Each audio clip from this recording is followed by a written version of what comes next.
Hipobook, powerful bookkeeping system. In this video, I'll show you how to get tax report in Hipobook. Navigate to Reports and select the Tax Report button to view the tax report information. Choose a date range now, keeping in mind that the syntax is month, date, and year. Here, I've chosen June 2nd, 2024 as the ending date, and January 2nd, 2024 as the starting date. You have the option to manually type or choose from the calendar. After adding the data, click the Search button, and the Hipobook system will determine the taxes that have been subtracted. Depending on your needs, you have the option of choosing to print or download the taxes data.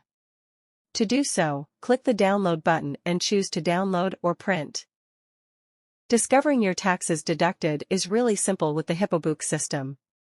Hipobook hopes you have a happy bookkeeping life and invites you to subscribe to its YouTube channel for more helpful videos like this one.